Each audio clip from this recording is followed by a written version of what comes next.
terjemahan ke dalam bahasa Indonesia, terjemahan ke dalam bahasa Hongkong, bahasa Inggris, semua bahasa dunia ada, tapi yang aslinya.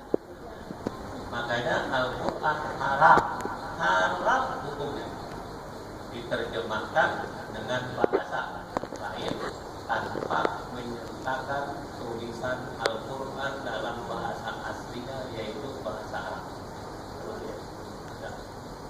Ada bahasa Arabnya, ada terjemahannya. Haram kalau terjemahannya saja.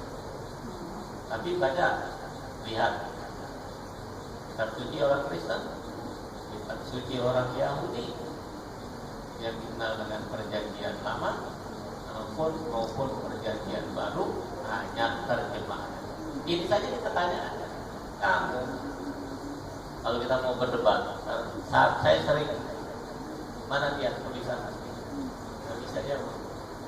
Mereka mundur, nggak mau jawab, nggak mau berdebat, mau berdebat yang lain.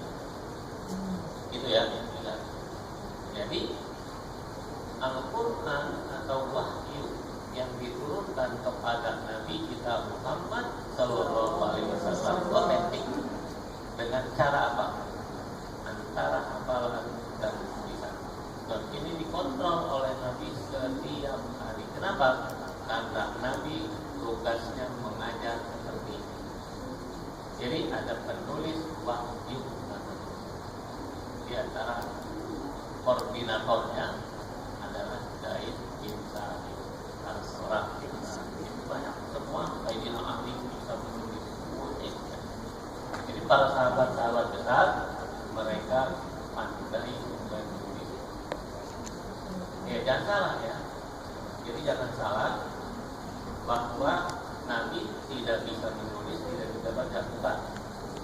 Beliau adalah ummi, yang artinya benar dengan sendirinya berdasarkan wahyu. Beda dengan yang lain.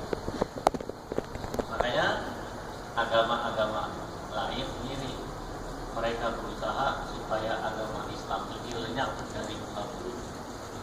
Tapi Allah sudah menjamin wa makaru wa makarallah wallahu khairul makirin. Mereka membuat langkah panas ini untuk menghilangkan Islam umat Islam. Tapi jangan bisa. Kenapa? Wallahu khairul makirin. Allah yang akan membela. Inna nahnu nazzalna dzikra. Kata Allah, sesungguhnya aku yang menurunkan Al-Quran ini, wa inna lahu lahafidun, dan kami, kata Allah, yang memelihara kekotensian. Di antaranya adalah hukumnya para ulama hukumkan haram kita menerjemahkan Al-Quran ke dalam bahasa asing tanpa menyertakan teks aslinya yang berbahasa Arab, sehingga otentik. Kalau ada salah cetak atau apa, ketahuan, mustahil itu tidak tahu. Jadi dan tulisan Al-Quran itu berbeda dengan tulisan bahasa Arab. Bahasa Quran. Ya, kalau kita belajar bahasa Arab itu gampang. Bahasa Arab gampang. Jadi kalau panjang dikasih tanda panjang, kalau fathah tanda panjangnya apa? Alif. Kalau kasroh tanda panjangnya apa? Ya. Kalau dhamma tanda panjangnya wawu. Untuk belajar bahasa Arab apa? Yang panjang dipanjangkan tulisnya, yang pendek tanpa dikasih panjang. Jadi tanda panjang. Ya. Selesai. Jadi apa misalnya kitabun, orang Arab bacanya kitabun, ya kan? Itu baca. Pendek, sudah nggak usah dikasih tanda panjang. Haknya ternyata panjang. Kita tanda fathah maka dikasih tuh bahasa Arab gampang.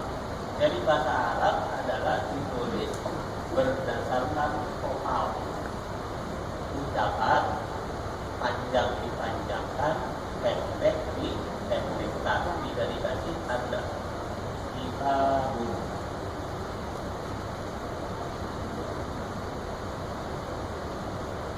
Ini adalah bahasa Arab. Tapi Al-Quran tidak memiliki rumus ini. Ya, ingat, Al-Quran tidak mengikuti rumus bahasa Arab. Paham nih? Makanya tulisan Al-Quran itu beda dengan tulisan bahasa Arab, walaupun ada yang sama. Kenapa? Karena wahyu. Kalau kita nggak belajar bahasa Arab atau belajar bahasa Arab sampai kita di Indonesia belum dikaji ini dibutuhkan universitas. Makanya kalau kita bicara contohnya alif lam mim, dari kalau tulisan bahasa Arab dan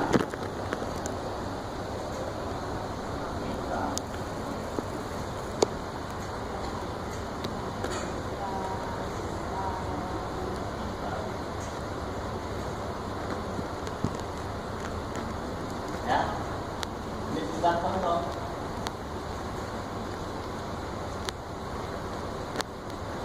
Ini adalah tulisan bahasa Arab. Kenapa? Karena kita tulis berdasarkan vokal. Panjang dikasih tanda panjang, pendek tidak dikasih tanda. Za, fathah, tanda panjangnya alif. Ta panjang,